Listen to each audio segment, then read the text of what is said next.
Homemade tomato sauce is far superior to anything you can buy in the store. I'm Marcy McDonald with Pacific Northwest Suburban Homesteading. Today I'm going to show you how to make tomato sauce using a few different methods.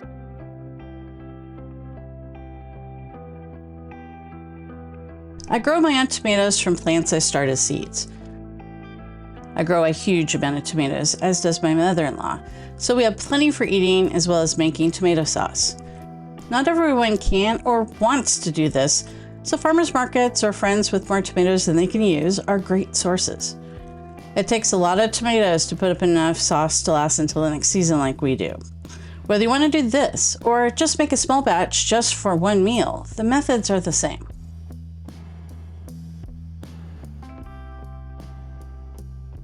The first step to making sauce is to prepare your tomatoes. I begin with a good wash. I use a brush, but tomato skins can be delicate, so a gentle hand is needed. As I rinse off any debris, dirt, or bugs, I inspect each tomato looking for damage. I judge each tomato on a case-by-case basis. I discard any that have too much rot. The thunderstorm come through here, and you can see that it did affect my tomatoes, some to a lesser degree than others. We have some that are pretty bad, like I'll probably end up having to discard that one because the rot got in it. This one's probably okay. That one we'll see when I cut it open. And some of these just ended up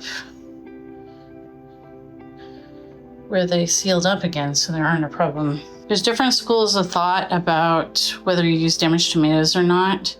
The canning books emphasize how you want to have the best quality produce for the best quality product, which is perfectly reasonable, but I tend to not like to waste. So if I cut it open, it's not too bad. Then I cut all the rot out to the part that's clearly sound. When in doubt, throw it out. But some of these had splits, and when I cut them open, they look beautiful inside. So you have to make your own choices about whether you feel it is safe or not. I figure commercial tomato sauce, there's standards that allow insect pieces and that sort of thing, and they aren't as careful about picking out stems and stuff as I am. And that's perfectly safe. So my logic is my home canned tomatoes that I have gone through and looked at and cut out all the rot that I can see, those should be perfectly fine. Though most of them are just fine. As you can see, this looks perfectly fine when you cut it open. It's got a little bit on the outside I'll cut off. So it's just beautiful. No signs of rot on the inside. So it's pretty much just surface.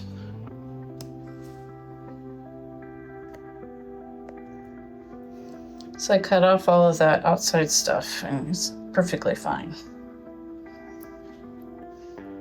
So you see I cut it off the skin, and you can't really see it on the back side.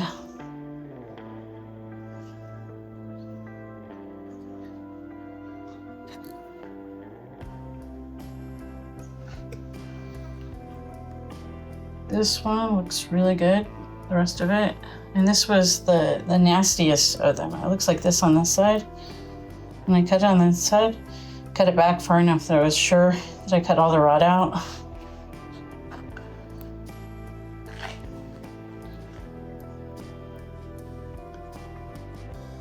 Yeah, so it looks just fine. Once your tomatoes are washed, you'll need to cut out the cores and remove the stems. I start by cutting the tomato in half. Then I cut out the core and stem, if it has one, at the same time. I also quarter them or cut them into reasonable size depending on how large the tomato is when I start.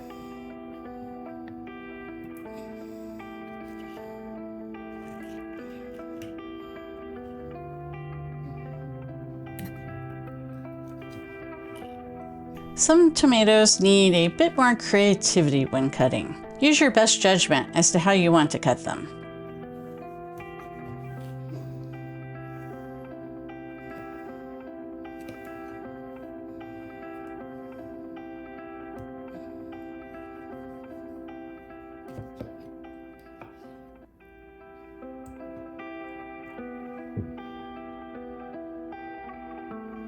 Some need the blossom end removed in addition to the core.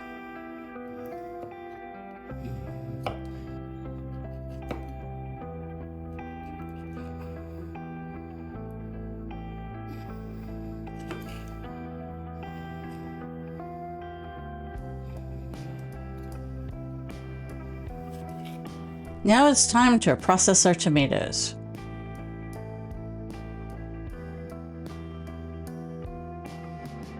To make tomato sauce in its most basic form, you just need a pan. You can blanch tomatoes like we do here with peaches, then remove the skins.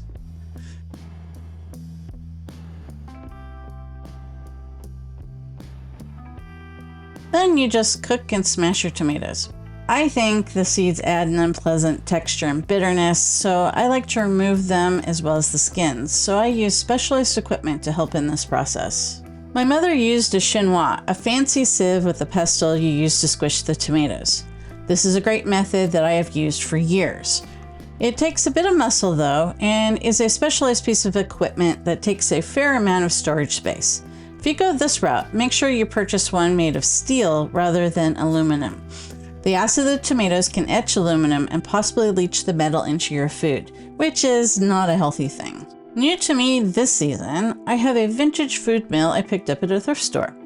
Scott did the tomato squishing for me, so he gave it a try. And this thing's very, very easy to operate. All you do is twist. And after a little bit, you go backwards to help get the seeds off the bottom, and then go back to going forward. Food mills are nice because they are useful for making applesauce and other foods as well as tomato sauce. It appears to be less labor intensive, including easier to clean. In the past, I have used a juicer to speed up the process. This is a fancy model, but you can use something less expensive to do the job. I feel that juicers are far more wasteful than I'm comfortable with when used on their own. We use the chinois and the pulp to recover additional juice and add body to the sauce. Now we just don't use it at all. The final method I'll mention is one that I've not tried myself. If you have a large silver strainer like this one, you can use a spoon to smush the tomatoes to remove the seeds and skins. I like this as an option because it uses items that you may already own and that can be used for lots of other purposes. Okay, now it is necessary to figure out how you want to cook your sauce. We make huge batches at one time, so we usually end up with a stock pot sized according to the amount of juice we need to cook down this time. To give you an idea of how much we made recently, this picture shows my old-fashioned water bath canner next to our largest stock pot. Often we'll use both the stock pot and my canner to reduce canning time because I can load both with filled jars. I had to process my first batch of my most recent sauce in just the canner because my stock pot was full of sauce. For most folks, a pan is probably plenty big enough. If you have lots of time and/or want the least effort sauce, a slow cooker is a great option. I have two different sizes that we use to complement our cooktop when making large batches or on their own with small ones. Now that you have chosen your method for tomato cooking and smushing, let's get started. Before we begin, I do need to mention that there is a lower effort alternative method, freezing before processing. I'll talk more about this in a bit. Place your cut tomatoes in a pot or pan large enough to stir them as they cook without slopping out onto your cooktop. Adjust the burner to gently bring them up to temperature so you can carefully simmer them. Check and stir frequently to avoid scorching.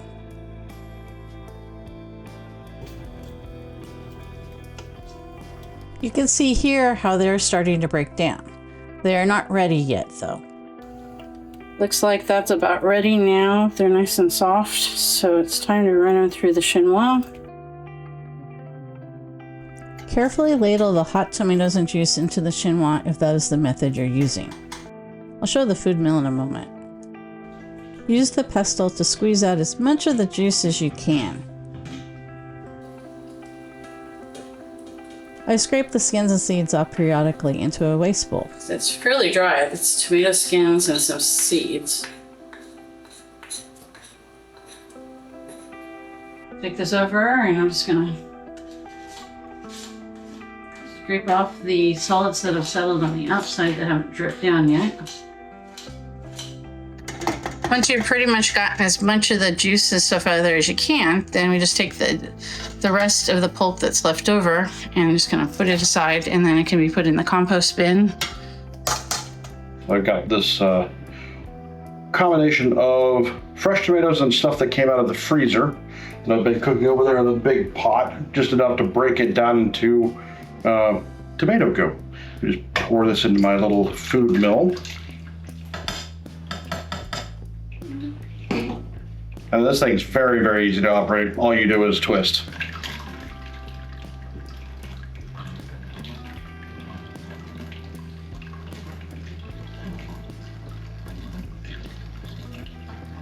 And after a little bit, you go backwards to help get the seeds off the grape off the bottom, and then go back to going forward.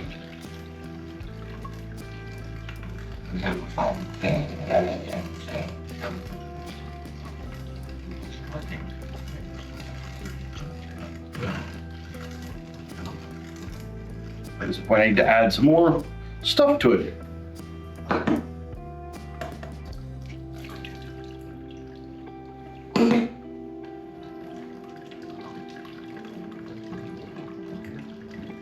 By the way, do not be fooled. This is not a clean process. You will end up with tomato everywhere.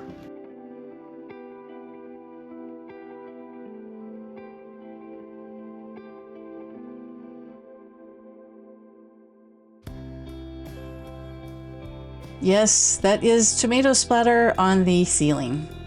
So occasionally what you'll end up with is a tomato that doesn't want to break down well for one reason or another. Maybe I didn't cut it up into small chunks in the process, or it didn't get cooked enough to break the skin off or whatever. And it will just go around in the food mill because the blade won't catch it and pull it under.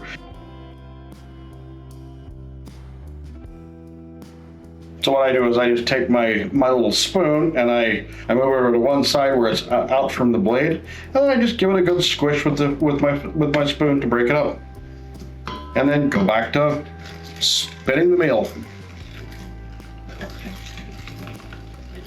At some point, you're going to get to pretty much all of the liquid you can get out of it.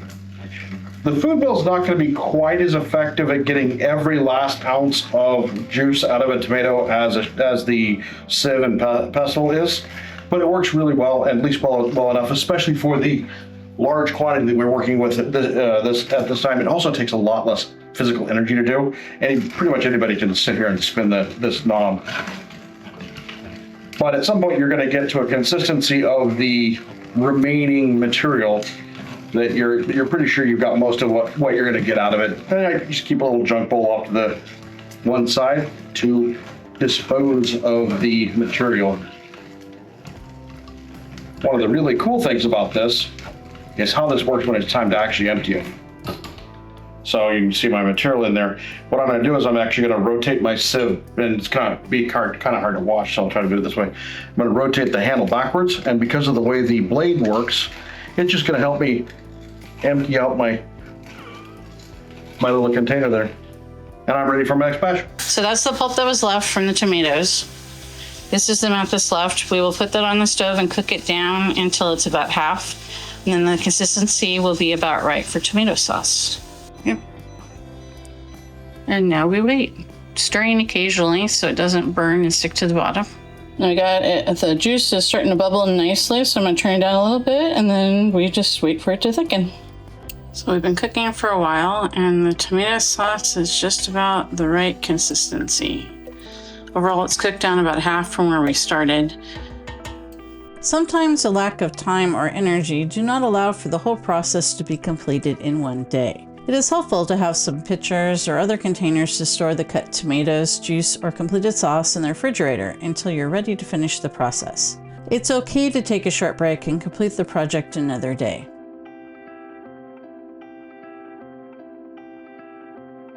There is an alternative to processing your tomatoes immediately. If I don't have enough to make a batch yet, or just want to make sauce later, I'll freeze my tomatoes. I often will choose this method at the end of the season when I'm tired or overwhelmed with produce that all needs to be preserved all at once. It is also a less labor-intensive way to soften the tomatoes in order to remove the seeds, cores, and skins. Freezing replaces cooking for the first part of the process, breaking down the tomatoes so the seeds and skins can be easily separated. I have a video link showing the entire process in the description. For our purposes here, I'll hit the highlights. After washing your tomatoes, remove the stems.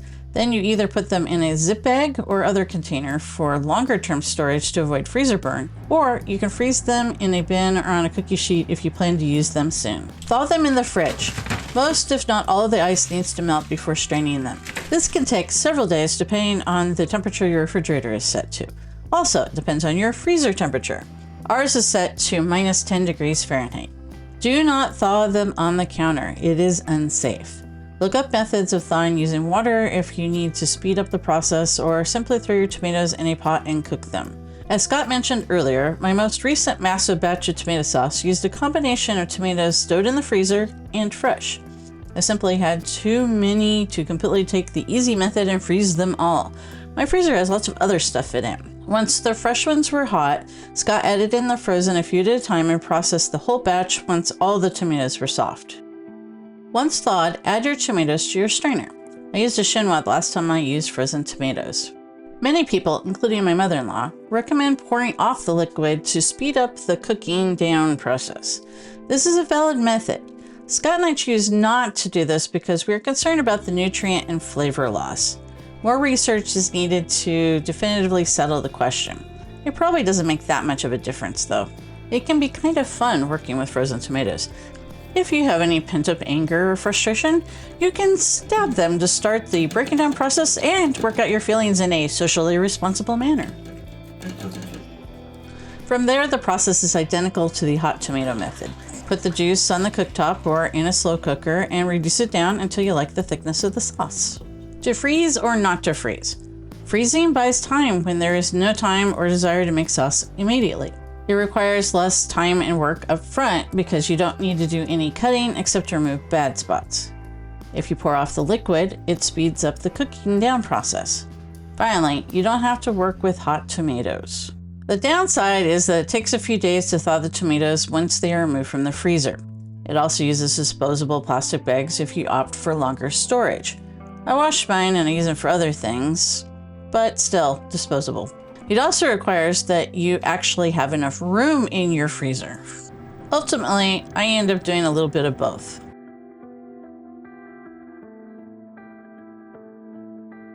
So, what do you do with your sauce once it has reached the correct consistency? You can use it immediately. You can freeze it.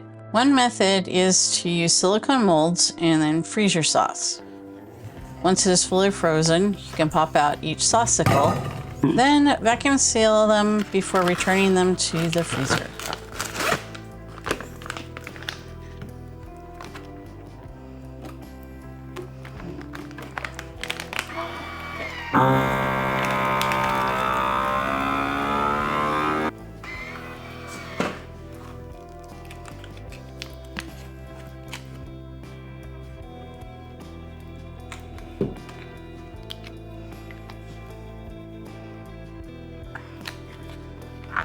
I usually run my sauce through the water bath canner. Check out my video Water Bath Canning 101 to see the whole process. Making tomato sauce from scratch is a labor of love that takes time and effort. Sometimes things go wrong.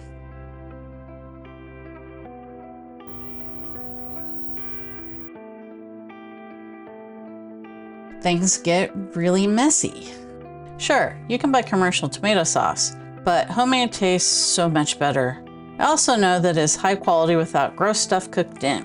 I carefully choose the variety of tomatoes I grow for flavor, rather than for robustness in transport or uniformity of size. It is wholly worth the effort. Thanks for watching. Please like and subscribe. Until next time, be curious, keep an open mind, and never stop learning.